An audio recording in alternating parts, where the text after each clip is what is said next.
కృష్ణా జలాల పరిరక్షణలో ఏపీ సర్కార్ విఫలమైందంటూ ఏపీ సీఎం చంద్రబాబుకు వైఎస్ జగన్ 9 పేజీల లేఖ రాశారు. ప్రభుత్వ వైఫల్యంపై లెటర్లో అనేక ప్రశ్నలు సంధించారు.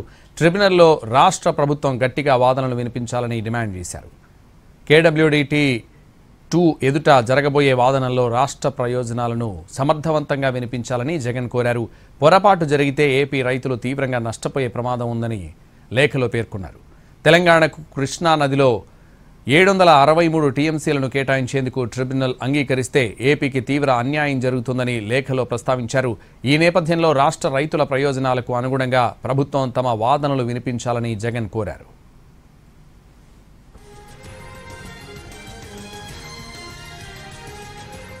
రాయలసీమ ప్రాజెక్టులపై టీడీపీ ప్రభుత్వం నిర్లక్ష్యంగా వ్యవహరిస్తోందని జగన్ లేఖలో ఆరోపించారు.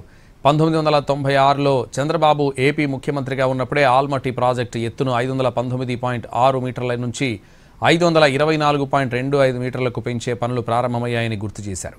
ఆ సమయంలో రాష్ట్ర వ్యాప్తంగా ప్రతిపక్షాలు, రైతులు దీన్ని తీవ్రంగా వ్యతిరేకించారని లేఖలో కోట్ చేశారు. ఆల్మట్టి ఎత్తు పెంపు వల్ల ఏపీ హక్కులకు ముప్పు ఏర్పడుతుందని, దీనిపై అప్పట్లో ఎన్ని ఆందోళనలు చేసినా చంద్రబాబు పట్టించుకోలేదని జగన్ రాసుకొచ్చారు. ప్రజాభిప్రాయాన్ని, రైతుల ఆందోళనలను ఖాతరు చేయలేదని, టీడీపీ ప్రభుత్వ నిర్లక్ష్యం కారణంగానే బ్రిజేష్ కుమార్ ట్రిబ్యునల్ ఆల్మట్టి ఎత్తు పెంపునకు అనుమతి ఇచ్చిందని జగన్ లేఖలో విమర్శించారు. 2014లో ఏర్పడిన టీడీపీ ప్రభుత్వం కృష్ణానదిపై ఏపీ హక్కులను తెలంగాణకు పూర్తిగా వదిలేసిందని ఆరోపించారు. ఇప్పుడు మళ్లీ చంద్రబాబు సీఎంగా ఉన్న సమయంలోనే రాష్ట్ర ప్రయోజనాలను కాపాడాల్సిన పరిస్థితి ఏర్పడిందని జగన్ అన్నారు.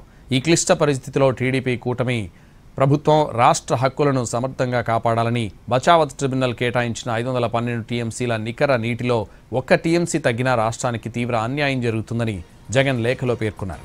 దీనికి చంద్రబాబు ప్రభుత్వమే పూర్తి బాధ్యత వహించాలని లెటర్లో ప్రస్తావించారు.